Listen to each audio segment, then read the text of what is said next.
नमस्कार, मैं संगीता यादव और आप देख रहे हैं आप अभी तक न्यूज। रुक करते हैं गाजियाबाद की कुछ खास खबरों की तरफ। गाजियाबाद में थाना कोतवाली इलाके में वर्तमान आईएएस में एक मुकदमा दर्ज कराया है। एफआईआर के मुताबिक आईएएस का आरोप है कि उनकी बेटी यूक्रेन से एमबीबीएस करके आई थी, तभी अब्दुल रहमान नाम का शख्स ने उसको फंसा लिया और लफ्ज जिहाद करके शादी कर ली। हालांकि आईएएस ने अपने एफआईआर में यही बताया है कि नवंबर 2018 में अब्दुल रहमान नाम के इस शख्स ने उसकी बेटी डॉक्टर हर्ष भारती सारंग से गाजियाबाद के एक वैदिक मंदिर में शादी की थी, जिससे कानूनी कार्रवाई से बचा जा सके। पुलिस ने मुकदमा दर्ज कर लिया है और जांच में जुटी है। केंद्र सरकार दिल्ली में तैनात आईएएस अधिकारी के सारंगी ये मुकदमा दर्ज करवाया है।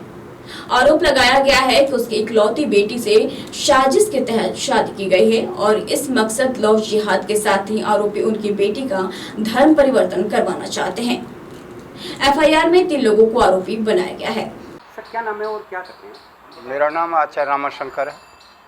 मैं आर्य समाज मंदिर नया आर्यनगर मेरठ रोड गाजियाबाद में पुरोहित के कार्य कर रहा हूँ।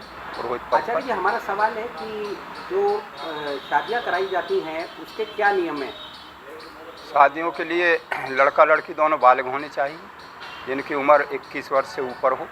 दोनों की, लड़की की 21 वर्ष, लड़के की भी 21 वर्ष, और उनकी 2 आईडी हमारे पास होनी चाहिए। एक आधार कार्ड और एक 10वीं की मार्कशीट या पैन कार्ड, एक डेट ऑफ बर्थ का सर्टिफिकेट और एक मूल निवास। और उसके बाद 2 एफिडेविट लगते हैं, शपथ पत्र, जिसमें उनके नाम, पते, जन्म तिथि, भारतीय हूँ, हिंदू हूँ, इस तरह का वो उस पर लिखकर वो शपथ पत्र लगता है। फिर आगे क्या प्रक्रिया होती है? फिर हम घर को सूचना देते हैं, उन दोनों के 8 दिन का समय देते हैं दोनों के लिए। और जब उनके गार्जियंस में से कोई आता है या ऑब्जेक्शन करता है तो शादी नहीं होती, और ऑब्जेक्शन नहीं करता और कोई आता है तो फिर शादी संपन्न हो जाती है। फिर एक सर्टिफिकेट दिया जाता है जो मंत्री प्रधान देते हैं, जो आर्य समाज के मंत्री प्रधान इशू करते हैं। उस शपथ पत्र के बाद में जो आप देते हैं, उसके बाद में प्रशासन का कुछ काम रहता है, तहसील का? तहसील का काम हमारे से नहीं है, वो तो रजिस्ट्रेशन फिर कोर्ट में होता है। वो अपने आप करते हैं। एक सवाल हमारा ये है कि अगर कोई हिंदू लड़की या मुसलमान लड़का शादी करते हैं तो उसके लिए क्या नियम है अगर बालिग हैं? वो हमारे यहाँ नहीं होती और हमें पता नहीं है उसके बारे में, ना हमने कोई आज तक की है शादी इस तरह। शादी हो सकती है ऐसे या नहीं? अब तो इस समय स्टे लगा हुआ है, कोई धर्म परिवर्तन नहीं करा सकता आर्य समाज, और उसके लिए धर्म परिवर्तन कराना पड़ता है। तो इस समय स्टे लगा हुआ है यहाँ पर, तो कोई किसी का धर्म परिवर्तन नहीं कर सकता, तो वो तो इस समय बिल्कुल बंद है।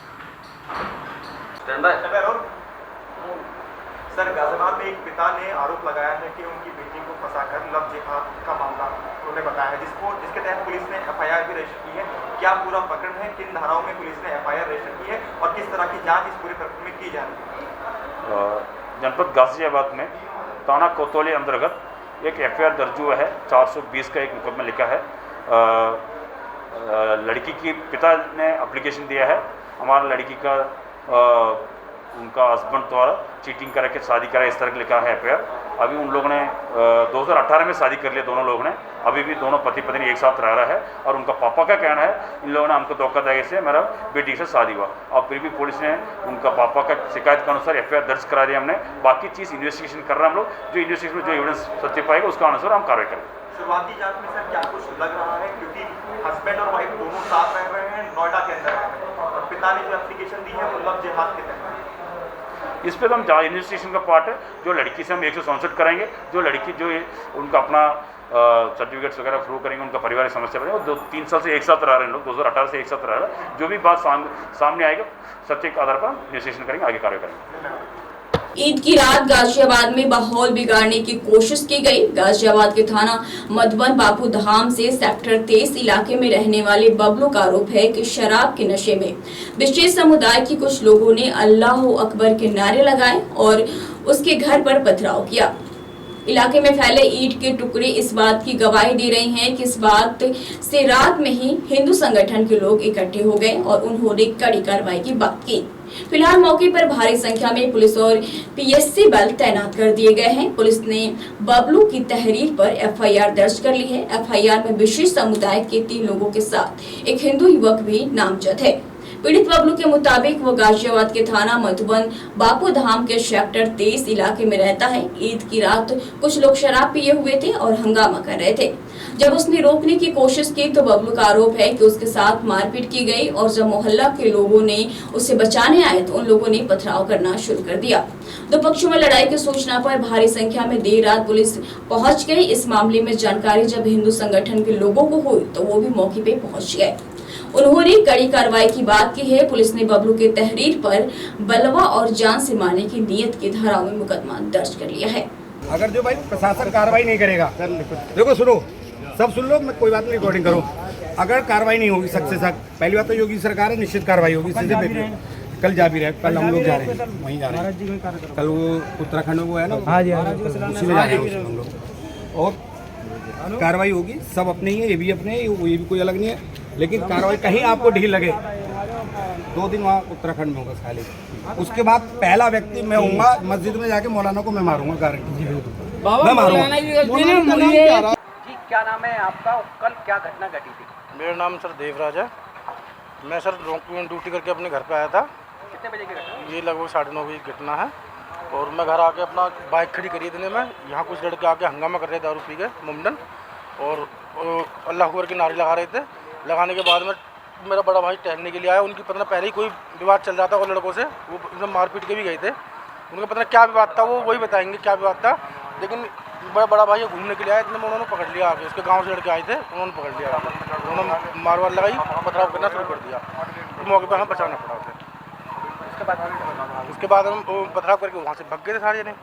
पुलिस का तुम्हारा क्या कार्रवाई? पुलिस को सूचना दी थी, कुछ लड़के गिरफ्तार भी कर लिए थे, उसमें से 8 लड़के। सर रात को जो एक बवाल हुआ है, क्या है पूरा मामला? देखिए, कल रात्रि को लगभग 11 बजे करीब पुलिस को मधुबन बापू धाम सेक्टर 23 चौकी पर सूचना मिली कि 2 पक्षों में आपस में झगड़ा हो रहा है। तत्काल पुलिस मौके पर पहुंच गई और शांति व्यवस्था वहां पे बनाई गई। इसके बाद ही दोनों पक्षों की तरफ से मुकदमा लिखा गया है और 5 लोग की गिरफ्तारी सुनिश्चित कर ली गई है। सर एक वीडियो वायरल हो रहा है, उसको क्या करना चाहिए? देखिए, जो वीडियो वायरल हो रहा है उसमें तत्काल संज्ञान लेते हुए पुलिस की तरफ से सांप्रदायिक सौहार्द बिगाड़ने का मुकदमा लिखा गया है। और आगे की क्या कार्रवाई की जा रही है? देखिए, जो भी आगे वैधानिक कार्रवाई होगी वो बेचना के दौरान करी जाएगी। गाजियाबाद में भूमि अधिग्रहण मामले में मुख्यमंत्री योगी आदित्यनाथ ने बड़ी कार्रवाई की है। सीएम योगी ने दिल्ली मेरठ एक्सप्रेसवे और ईस्टर्न पेरिफेरल एक्सप्रेसवे के लिए जमीनी अधिग्रहण में हुई अनियमितता में संलिप्त के आरोप में गाजियाबाद की तत्कालीन डीएम निधि केसवानी ने को निलंबित कर दिया गया है। इसको लेकर विभागीय कार्रवाई करने के आदेश भी जारी कर दिए गए हैं। सीएम योगी ने भूमि अधिग्रहण में अनियमितता बरतने पर गाजियाबाद की तत्कालीन डीएम, अनुभाग अधिकारी और समीक्षा अधिकारी को निलंबित करने के आदेश जारी किए हैं।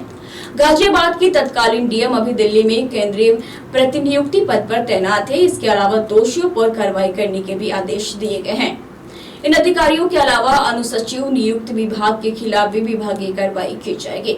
दिल्ली से सटे गाजियाबाद के ट्रांस हिंडन के इंदिरापुरम, वैशाली, वसुंधरा, शालीमार गार्डन, राजेंद्र नगर समेत तमाम इलाकों में धड़ल्ले से अवैध निर्माण जारी है।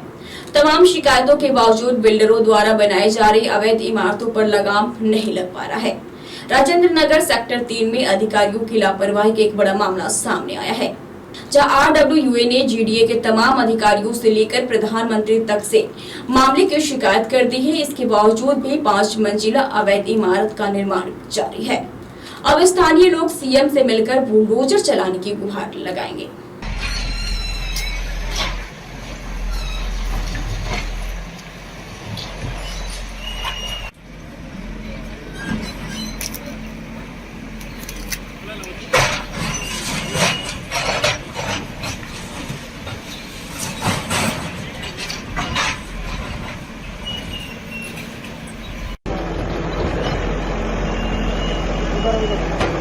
समझ रहा हूँ।